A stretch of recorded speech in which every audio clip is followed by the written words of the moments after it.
Got it. Okay, anyway, so I am the Dauphin County Coordinator for Fair Districts PA, and I think probably most of you know what Fair Districts is, but just in case, we are an all-volunteer, nonpartisan coalition of Pennsylvania citizens and organizations that has been advocating for redistricting reform since our inception back in 2016. And we've wanted a more impartial, transparent, and accountable system. And as you probably know, we had been advocating for a citizens commission. We did not achieve that goal yet, but we are still working on it, and we will continue to work on it. But we do feel that the maps were better. There was a lot of input from the public and other organizations, and certainly Fair Districts, and we think that we had some significant input or impact anyway on getting those maps to be at least better than they were when they were drawn in 2011. So with good hopes. But on our way to redistricting reform and that advocacy, we've discovered that there is a very, very large impediment to allowing or that prevents our state legislature from being as effective as it could or should be in meeting the challenges of Pennsylvania and its citizens, both now and in the years to come. And that impediment is legislative rules reform. And that's what I'm going to start my screen share with. And that is what my presentation is going to be about tonight. What I would like to do is share some thoughts and a lot of information, not that I expect you to remember all of it, about that issue of legislative rules reform and how it affects change and moving forward in progress in Pennsylvania. Before I get started, there in chat, there are some links that we put in, and those links you can refer back to if you need it or copy it or whatever. They may be helpful to you in moving forward, you know, if you're going to take any kind of action, especially the one that says Fair Districts PA solutions and suggestions. So there's 3 links in there, one to Fix Harrisburg, one's to Fair Districts Solutions, and then one's just to our regular website. And there's a tremendous amount of information in this. The campaign that the League of Women Voters and Fair Districts PA has started is called Fix Harrisburg. And you'll see this little symbol along through some of the program, but that's what it's called. And when we say Fix Harrisburg, we're talking about the legislature there, not fixing the city. So on that note, let's get started. I'm going to start with this statement. No matter what single issue that is important to you, and we all have issues that may need legislative action, if you do not have a responsive legislature, it doesn't matter, because nothing is going to change unless this changes. Well, when we say this changes, what basically I'm referring to is that the districts that are drawn based on redistricting and the legislators that are elected, and in large part, those districts determine the candidates, which determine the legislators elected, and the legislative rules that will be adopted by the General Assembly are going to impact legislative policy and agenda and Pennsylvania politics for the next decade and beyond. And so all of those things are wrapped together: redistricting, who gets elected, and the rules that they put in place each session. So can we get redistricting reform without legislative rules reform? Well, kind of to tie this all together, there's the leaders, especially the majority party leaders, draw the districts every 10 years. They're the ones that, in the present system, the way that it is they have the most input into it. So the majority party leaders are greatly input to draw the districts. And a lot of those districts, as you have known, have been distorted in the past. They might not be as bad this time, but they still are distorted. And they are drawn for multiple reasons, one of which is to gain more seats, which gives you more power and more control. And it also is done to protect incumbents. there's still a lot of incumbency protection in the current maps that were just drawn. Not as bad, but there still is. Anyway, and those incumbents, as they gain seniority, they get to be party leaders. And those are the people that control the rules that are introduced every legislative session that govern how the legislative procedures go. And so these majority party senior people who draw the rules, and some minority party also senior leaders, those rules are drawn, especially by the majority party, to kind of advance the majority party's agenda and to push down the minority party's agenda, minimize it. They are drawn to block reform and block change that they don't want. And it is also done to keep them from taking hard votes, especially the majority party legislators, because they don't want people to know the stand of their legislators on certain issues, so they don't have to vote on them. Okay, so, and then those procedural rules are drawn, and then 10 years later or whatever, the leaders draw the districts, and it's like this vicious cycle. So the question is, can we get it? We need both, okay? We need both of these things. And it's not just redistricting that is the only issue that benefits from rules reform, as you are going to see. Let's start with the intent of Harrisburg, and everybody kind of knows this, but just a quick review. We are supposed to be a representative democracy, and the people elect our three supposedly co-equal branches of government: our executive, which is, you know, the governor and the lieutenant governor and the attorney general, and they administer the state and they enforce the laws. And then you have the legislative branch, which is the 203 House members and the 50 Senate members, and they enact the laws. And then we have our judicial branch, which is supposed to, and it's made up of the appellate courts, Superior, Supreme, and Commonwealth, the county courts and the municipal courts, and they interpret the laws. Okay, so that's the way that it's supposed to happen. And then the process, the way that it is supposed to happen, is that somebody comes up with an idea, whether it's you know, a citizens activist, this group, it's a legislator, it's a donor, it's a PAC, it's a lobbyist, whatever. Somebody comes up with an idea, and then the lawyers get involved and they draft a bill and they make sure that it's not conflicting with any constitutional, either federal or state constitutional mandates or legislation. And that bill is drafted, and then co-sponsors or sponsors introduce it into one of the houses. And I'm going to use the houses where they introduce it just for this example. So it's introduced into the House, and it is given a bill number, and it goes to committee. And the committee chair hopefully has hearings and has discussion and holds a vote.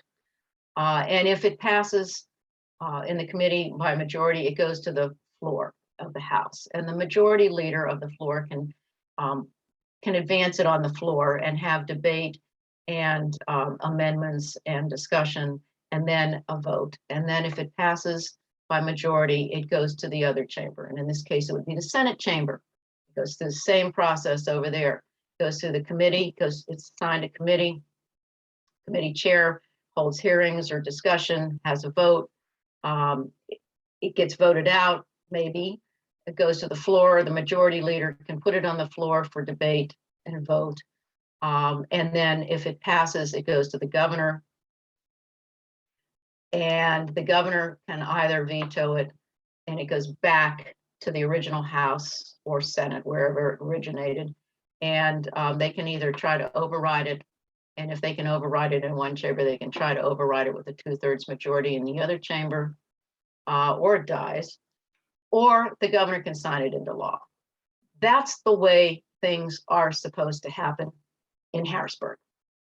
However, that is not necessarily the way that it really happens. On the first day of every session, what happens is that a new rules package is adopted. And interestingly enough, but first, they pass a resolution prohibiting amending the rules. That's pretty much standard procedure. They do this in the House and they do this in the Senate.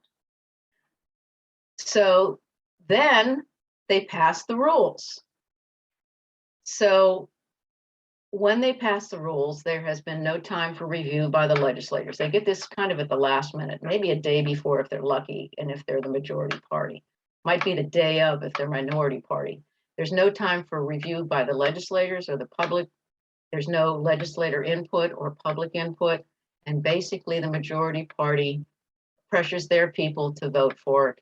And then maybe even some of the minority party might pressure them, but it's mainly the majority party that writes the rules and they pressure their people to vote for it.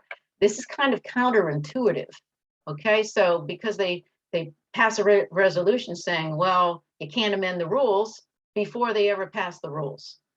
And so what happens is that lawmakers willingly, by voting for this, silence their voices to represent us and their by voting for this rules package.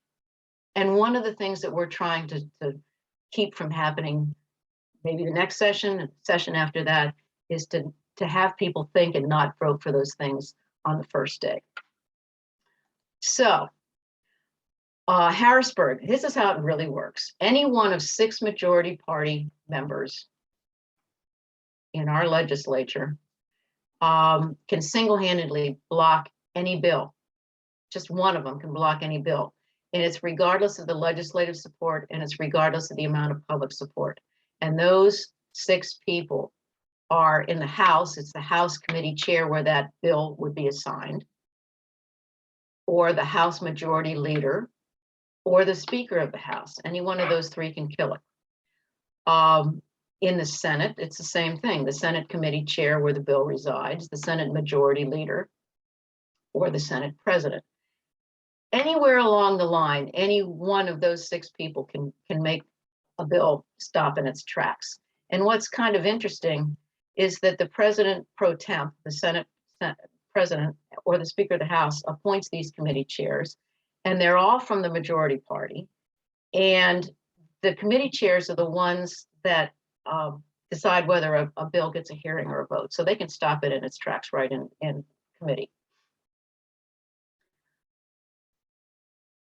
One House majority party leader, one of those 6 House members, for example, representing less than 0.5% of Pennsylvania citizens, can ignore, block, or gut any bill. And if you go to the Senate, one of those 3 Senate majority party leaders, each one representing less than 2% of Pennsylvania citizens, can ignore, block, or gut any bill. And that is, once again, regardless of its support in by other legislators or with voters. And my question is then, is this really fair representation? Well, that's a rhetorical question. Now, as far as our bill, just to give you an example, we had incredible bipartisan legislative and public support. We had over 101,000 petition signatures. We had 389 municipal resolutions passed by municipal governments that supported an independent citizens commission. We had 23 county commissions that did the same thing. They supported it with resolutions. We had hundreds and hundreds of in-person or Zoom legislative meetings with legislators. F&M did a poll back in 2019 and it said 66% support redistricting reform. 66% of Pennsylvania voters, and 67% of that 66% wanted an independent citizens commission. And there was tremendous amount of letters to the editor and op-eds. You can see over here the amount. Media outlets had news reports and news articles, lots and lots of support, but nothing ever got a vote, ever, in 3 legislative sessions. None of our bills got votes. But it's not just, about fair districting or fair districts. There are other things. And I'm going to give you another example. We have a statewide lead remediation problem. And I don't know that you know this or not, but at least 18 communities in Pennsylvania that have higher lead levels than Flint, Michigan did. And you all remember Flint, Michigan. There have been bills since 2015 introduced to mitigate this problem. And you can see some of the examples: lead testing for institutions serving children, create and fund lead abatement programs, mandate testing when real estate's sold. And they actually formed a task force in 2017 and 18 to make recommendations. But no actions have been taken. Nothing has been done. Here's some other issues that have been ignored. Nothing has really come out of it. Economic development, and Pennsylvania is losing some business because of quality of life kinds of things and the economic climate here, wages, the minimum wage and that kind of thing. And so nothing has been done about economic development. Property tax reform, you guys have heard about this for years, okay? And nothing has been done there. Privatized liquor sale, red flag gun legislation. Most gun owners support red flag legislation to keep guns out of the hands of people that shouldn't have guns. So it's not a partisan issue, it's a bipartisan issue. Deadly use of force data sharing among law enforcement. The Patient Safety Act, this is where nurse to patient ratio. I mean, they've got, especially with this pandemic, they have too many patients. There's been nothing to mitigate that or to set standards. The nurse practitioner independent practice, that's been going on since, I think, before 2013. And that is we have a lot of rural communities that don't have doctors. And there's nurse practitioners, but they cannot practice without supervision from the medical doctor. And they would like to have independent practice privileges. Nothing's been done. Telemedicine, there's no standards for telemedicine legislation right now. No requirements for the insurance to pay for it. So nothing's been done. Redistricting reform, we talked about. Fair school funding, you all know about that, and that's in the Supreme Court right now. And we've heard about school funding for years. Environmental concerns, broadband access. The only thing that's passed about broadband access so far is that they can use the existing cell phone towers to put antennas up, and that was passed last session. Minimum wage legislation, gift ban legislation, and the beat goes on, okay? I mean, I could just go more and more and more, but anyway, you get the idea here. Agenda fairness, the best practices for collaborative policy making. Fair Vote and Bipartisan Policy Center, it's a nonpartisan group. It did a study a couple of years ago, and it did a study on this, and about collaborative legislation and in fairness, setting agenda and letting the minority participate, etc. And we got a great score of 0. And what that means is that there are no policies in place for the Pennsylvania legislature to ensure that any bill with strong bipartisan support gets a vote. It doesn't have to pass necessarily, it doesn't even get a vote. There is no mechanism in Pennsylvania for collaborative legislation. And those 6 partisan gatekeepers that I told you about earlier, they can push through partisan bills with no public support and little legislative support, or they can block bills with strong support. So we are really bad score-wise there. The rules prevent bipartisanship. We don't have any rules that promote that. 66% of bipartisan House bills, this session anyway, remain in committee so far. None have passed. And when we say bipartisan, that means over at least 40 sponsors in the House out of the 203. And out of that would be 40 to 60% of those are one party or the other. So it's about half and half. In the Senate, 70% of bipartisan Senate bills this session remain in committee. Only 2 have passed.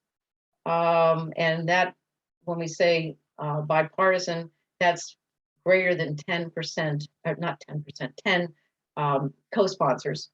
And about half of those would be majority and half would be minority party. Now we're not trying to define what strong bipartisanship is, but for this statistic, that's what we were looking at. Somewhere between 40 to 60% of the co-sponsors were of one party, and the other was the rest. Franklin and Marshall did a poll in February, and they said when they polled the voters of Pennsylvania, the 73% strong support. They want bipartisanship. They want compromise. 19% only said, who cares whether there's compromise? It's party line or nothing, basically. So there is strong support for compromise and getting some things done. We have one of the largest full-time legislatures. We have the largest full-time legislature in the country.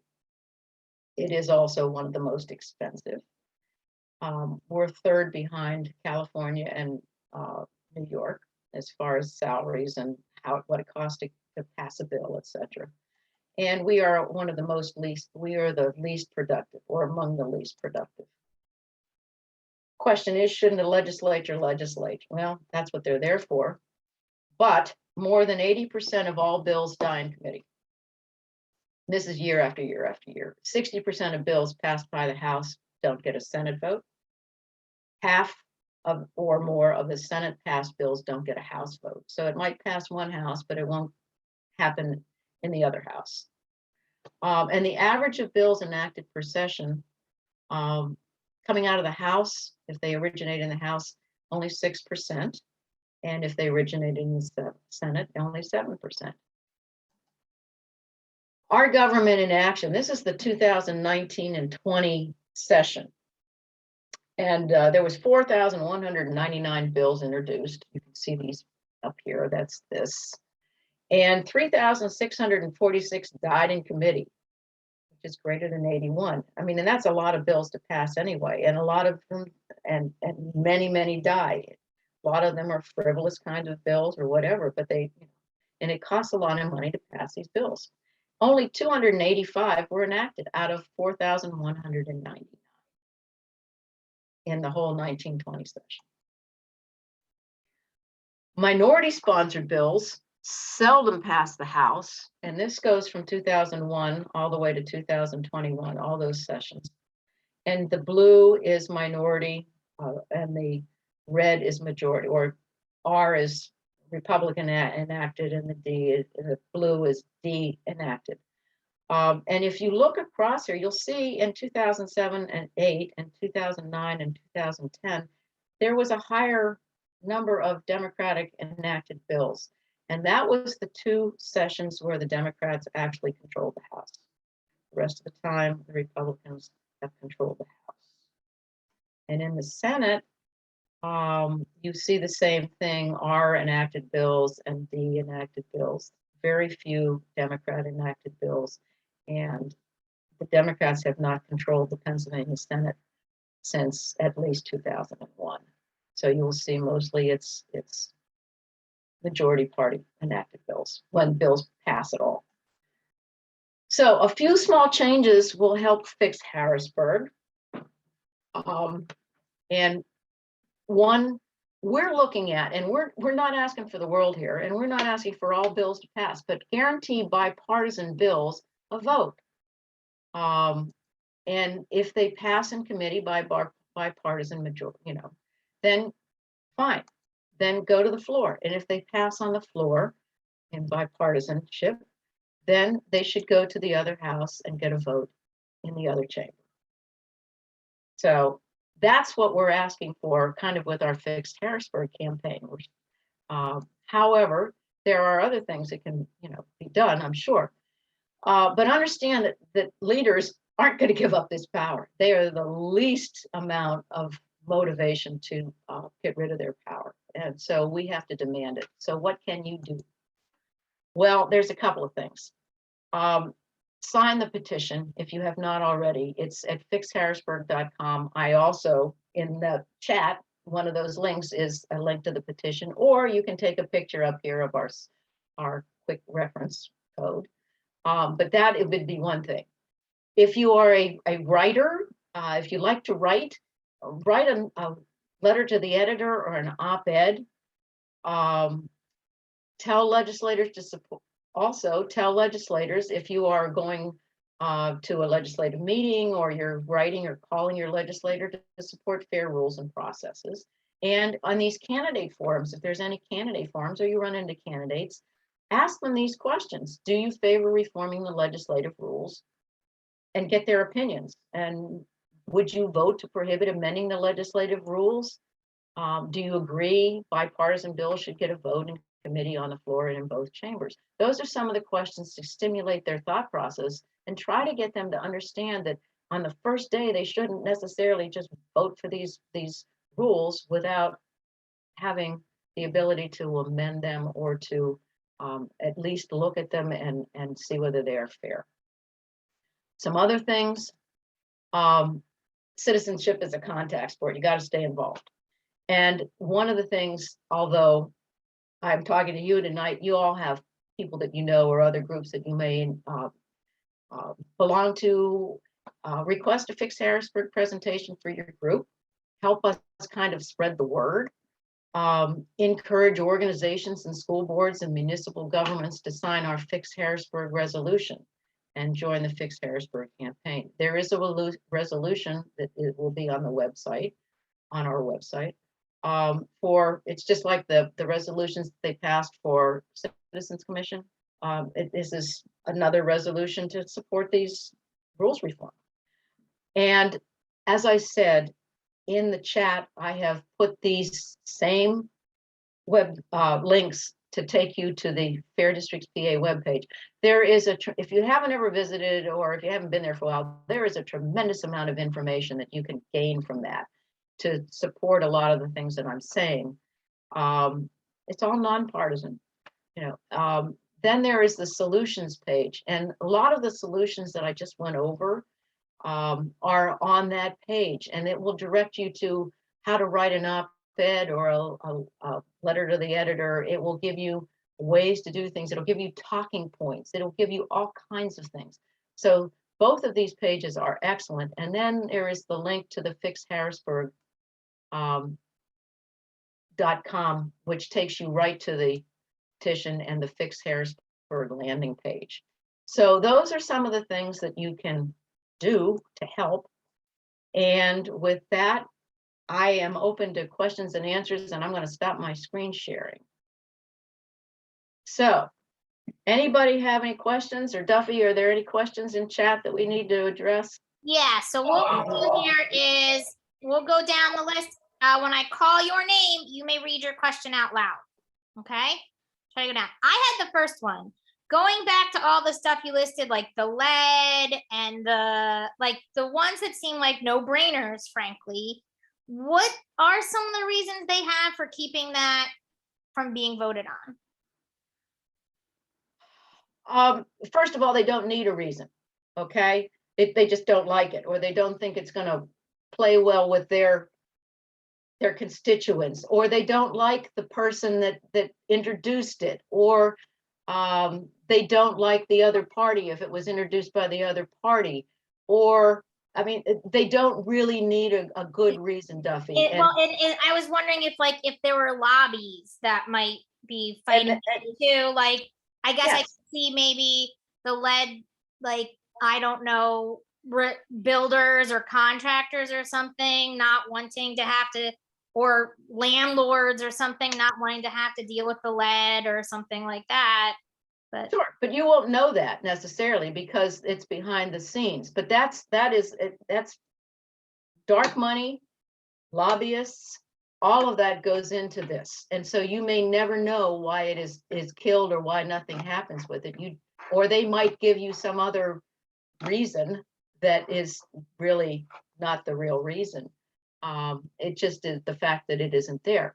And if you look at all those other things down there, for example, the nurse practitioners one, where they're trying to get licensing, whatever, that's been going on.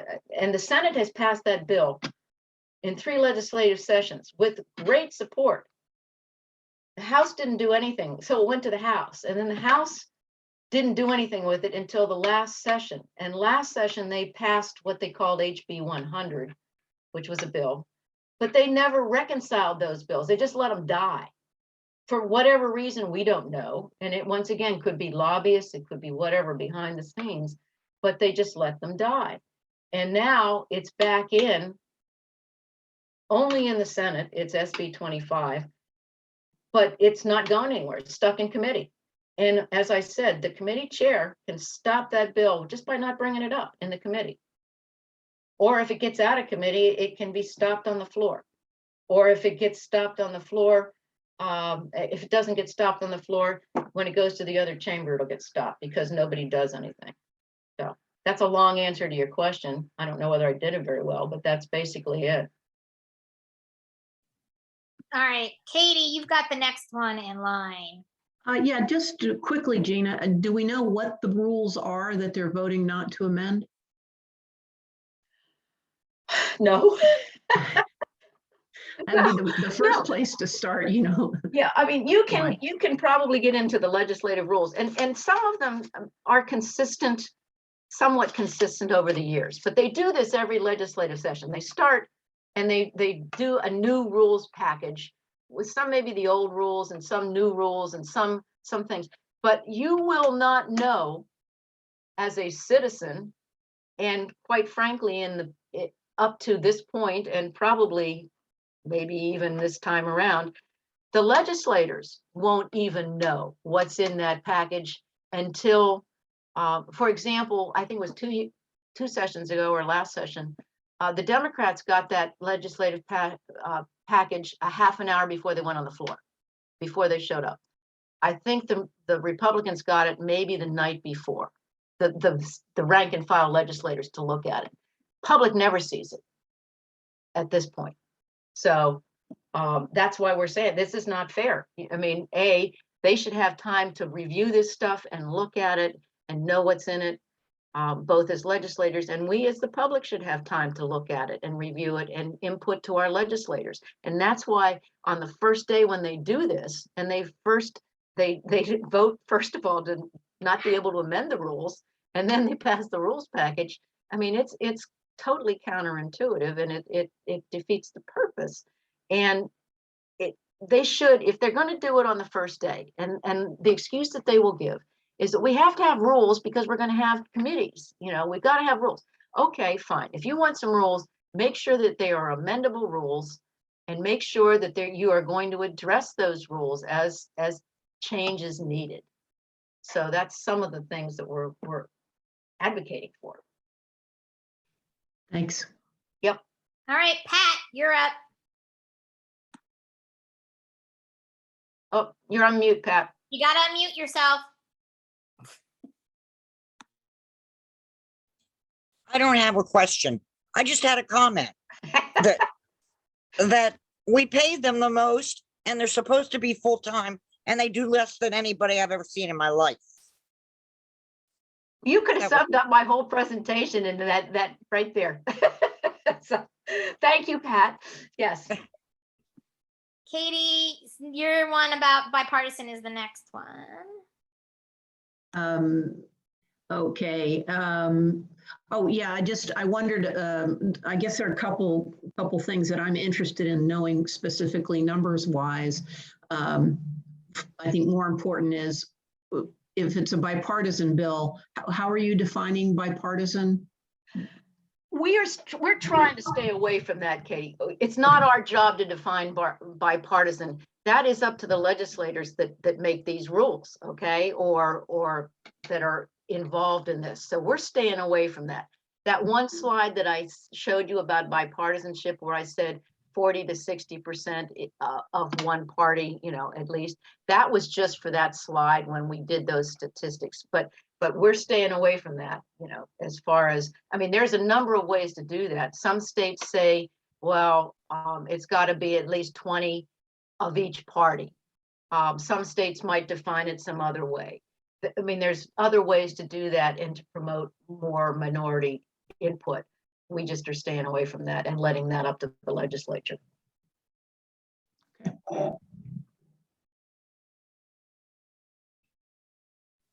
Joan Marie, I think you're next. Oh, I was just curious about the funding for your organization. Is there any available? Who funds you? How do you operate? Yeah, you can get that from the website. It's public knowledge, and who's funding us is pretty much small donors. There is, we're not George Soros or any of that. Ben and Jerry's, I think, a couple of years ago gave us, I think, $25,000 for educational purposes. There was a fund a while back, a Pittsburgh private, it was anonymous donor, a donor or donors. So we never knew who donated it as far as, and it was strictly for educational purposes, but it's primarily funded by small donations and volunteers. What's your legal tax status? 501c what? We're a 501c3, and we are the fiscal, and I never remember how to do this, but League of Women Voters is basically our parent. We're kind of, I want to say an arm of it, but they are our fiscal, I don't know. Anyway, they handle the money, I mean, but it's, you know, it's within they're separate, but they handle it. Thank you. Does that help? Yeah. Thank you. It's great. Anybody else? Ken has a question. Yeah, I had a question concerning those rules. What person or persons actually make the rule? It's not necessarily a person. It is primarily it is the majority party leaders. So it you know, the president pro tem of the Senate, the House, Speaker of the House, the majority and the majority leaders of both houses. Those are the people that have the input. Now, they will get it from their party leader, you know, other party leaders, maybe. There might be some committee chairs, senior people, but it's primarily, it's the majority party, and it's the high up leaders that do that. Okay. Anybody else? Anybody else? Well, if no other questions, thank you, people. You were great to listen. I appreciate it. And if you have anybody that wants a presentation, please, you know, refer us on, or, you know, please look at some of the things that you can do. Please, lights and op-eds and you know, get involved, join, you know, sign the petition, do all that stuff, because those are the ways that we have to get people organized and moving and involved. Otherwise, nothing's going to get done. That's great. Yeah, we really appreciate it, Jean. And we have a good, strong letters to the editor writing club. Jill Bartoli can fill you in if you want more information, but we'll definitely put this on their radar. Good. And on the website, as I said, there's talking points for a lot of this stuff. So, I mean, you know, if you need that kind of stuff, it's all there on the Fair District's website. So that should be very helpful, I would hope, to people. And also that solutions page. So thank you. Great very much. website, great organization. Thank you so much for your time. Have a nice meeting. Thank you. And stay dry and stay warm. Thanks, Bye. Gene. Okay, steering committee members, I guess, and anybody who wants to join, we'll hang up and we'll go to our other Zoom link. Okay. All right. Thanks, everyone. Sure appreciate it.